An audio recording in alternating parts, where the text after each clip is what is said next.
Okay, this question is from Tough Pay 881. You're looking for some good strategies to help run your 6v6 team, right? You say you have no coach and it's just you and your friends.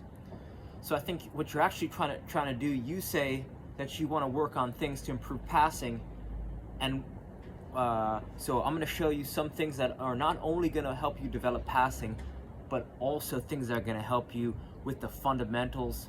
And the fundamentals, right? If you have focus on fundamentals, you're going to have more fun, right?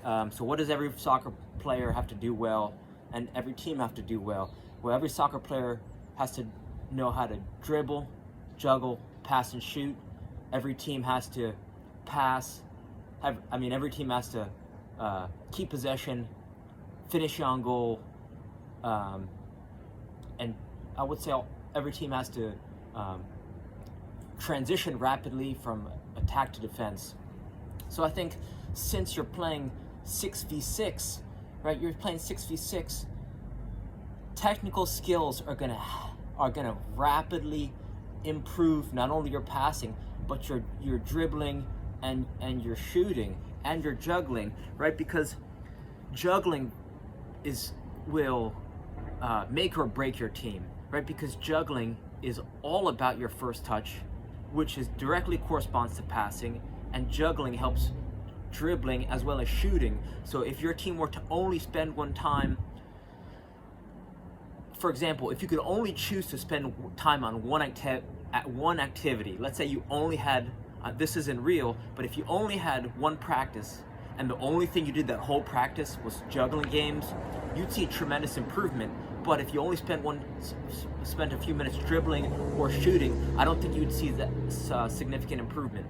So what I'm going to share with you is a fun practice routine that I think is going to help you learn fundamental skills and also have your teammates looking forward to training. So this is what it looks like.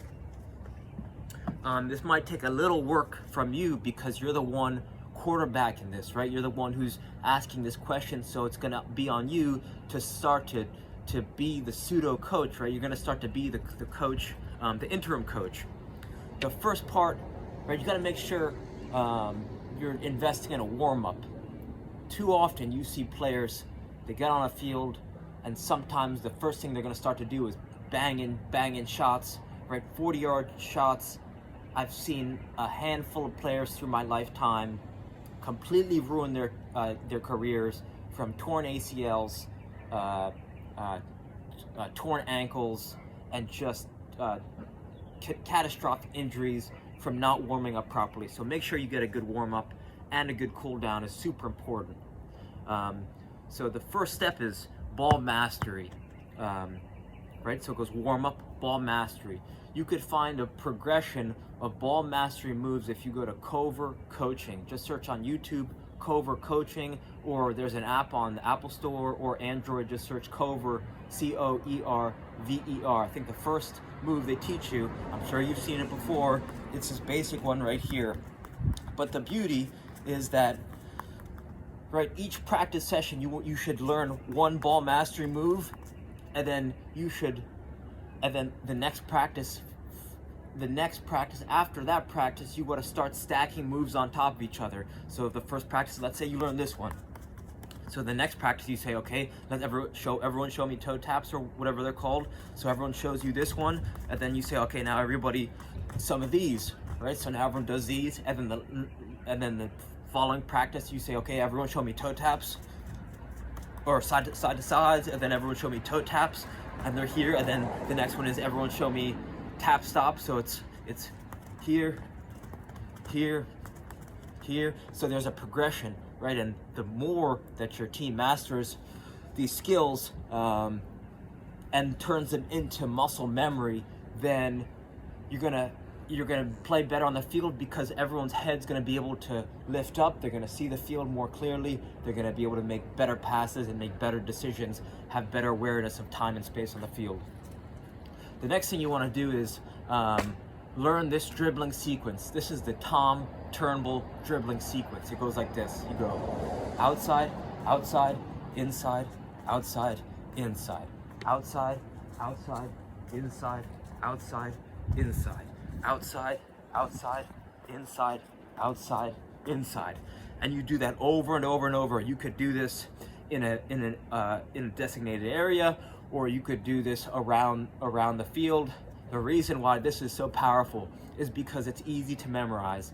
If it's easy to memorize, that means it's easy to execute, right? You want to saying it out loud and going slowly in the beginning is going to help you internalize it rapidly and turn it into muscle memory. And then it's going to allow you to not think about dribbling on the field.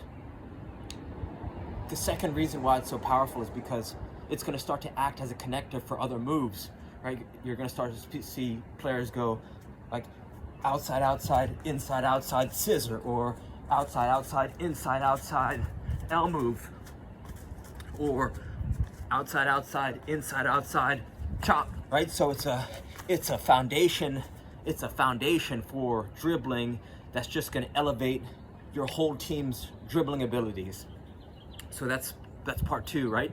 So the sequence now, let's recap. It's warm up, ball mastery, which you're gonna have to learn a ball mastery move so you can demonstrate it to your team each practice. So one new one every practice. And then Tom Turnbull dribbling sequence, outside, outside, inside, outside, inside. Saying it out loud, that part is super important.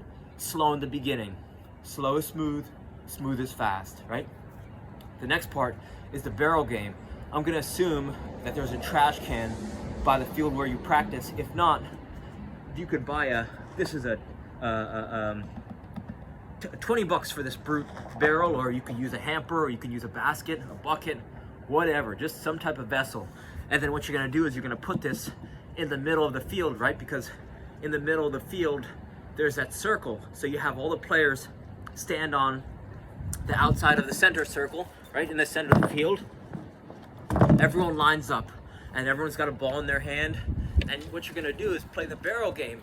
The barrel game is gonna help you rapidly improve your juggling abilities because everyone's competing against each other to try to get the ball into the barrel with different body parts. So you're gonna start either right foot or left foot first. Let's just say right foot first. You go bounce, kick,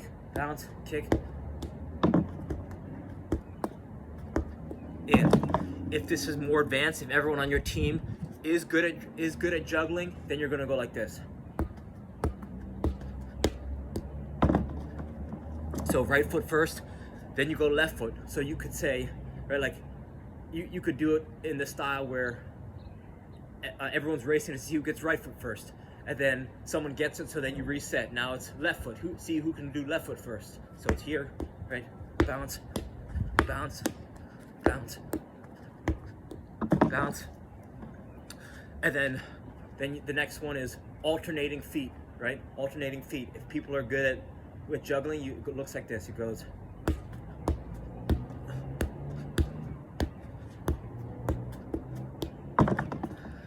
And then you do right thigh with or without a bounce.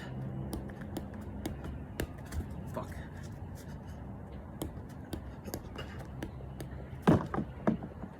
And then you do left thigh with or without a bounce. Then you do both thighs alternating with or without a bounce, right? Everyone's racing.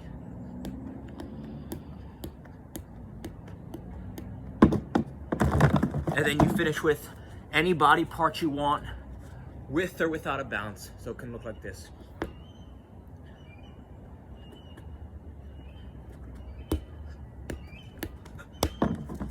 Right, so that's the barrel game. It's super fun, super competitive, and you can make it harder or easier depending on everyone's skill level, or you can make it easier for some, harder for others. Right, it's scalable, right? Because if you have weaker players, they can start closer with a bounce. The more advanced players can start from further away with no bounce, or even things in their hands, right? Tennis balls in their hands. You know, you could put them up a hill. It's versatile, so you could really have a lot of fun with weak players and advanced players on the same team doing the same drill at the same time and still have still make it super competitive. The last thing,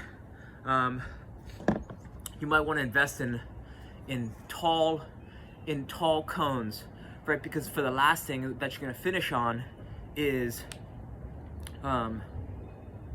1v1. So, right, you have a sideline, you line up some cones, you space them apart, and then you make another line, and so you're making little 1v1 grids with tall cones. And ideally, with a small ball or whatever ball you have, you go, right, you scramble the teams up, so now you have pairs. Pairs are playing against each other, trying to knock each other's cones over, right? So you play best of 3, and then, you know, or after 5 minutes, then you switch teams, and you could take account of who won what games and report the score after 5 minutes. And this is the final game, and then you end with a cool down. You walk backwards the full length of a field twice. And it may seem trivial, but if you just spend all this time warming up and training, you don't want your blood to pool. That's my understanding of a cool down. And walking backwards is going to help prevent future injuries and strengthen your body from the toes up, right? Do not take the cool down for granted. And that's all it is. And the reason why this is going to help passing tremendously, even though we didn't do a lot of passing, is because a dribble, right? Like if, let's say you take a dribble, a touch in the dribble, and it goes too far, but it goes to your teammate. Is that a dribble or is it a pass, right? It doesn't matter if it got to the right place. So just by spending time on ball mastery, dribbling sequences, the barrel game, and 1v1, everyone's technical skills and abilities are gonna elevate, and juggling hits passing and shooting and dribbling. So for those reasons, this is training for passing, even though it's hard to see, right? But just trust me when I say that this is gonna help you become better passers, because you're gonna have better awareness, because your dribbling abilities are better. The juggling, especially juggling while moving forward with the ball in the air, is also gonna help your passing abilities. And the secret weapon that I want maybe one person to buy, right? And it should be you, because you're leading this crazy train. This kick trainer is a secret weapon. Multi multi-million dollar clubs use kick trainers to help their youth improve their first touch, passing and shooting, timing, rhythm, coordination. It's just a simple ball and a rope, but the beauty is in the effortless. It's effortless, right? You could bring this to the park, right? You could get about 60 touches in 60 seconds. That means in 20 minutes at the park, you can get close to 1,200 touches, right? 1,000 touches in 15 minutes. But I think this isn't something that you want to spend the most time doing with your teammates. The thing that you want to do with your teammates is what I just laid down for you. That formula of warm up, ball mastery, dribbling, Tom Turnbull dribbling sequence, barrel game, 1v1 to cones, and then cool down, right? Because that one, it's more fun. This is fun when you have no training partner, there's no wall, and there's no rebounder, or maybe, you know, the weather's so bad that you can't even train outside, or you're at work or on vacation, whatever. This is a great tool for that. But the reason why you don't want to use this is because there's a joy of playing soccer, working on fun skills and drills games. When you're with other people, you kind of elevate each other, because now you're raising competition through the barrel game and 1v1, right? So for those reasons, you might want to encourage or show other players this could be a fun warm-up tool, right? But I wouldn't recommend maximizing your time. This is a supplemental training tool, and I think one that if you spend some time with, you're going to see your skills elevate, but this is not for the team training. So give those things a try, and I think you're going to have a lot of fun, and you're going to see their abilities really bloom. So I hope this helps, and reach out with any questions. All right, thank you.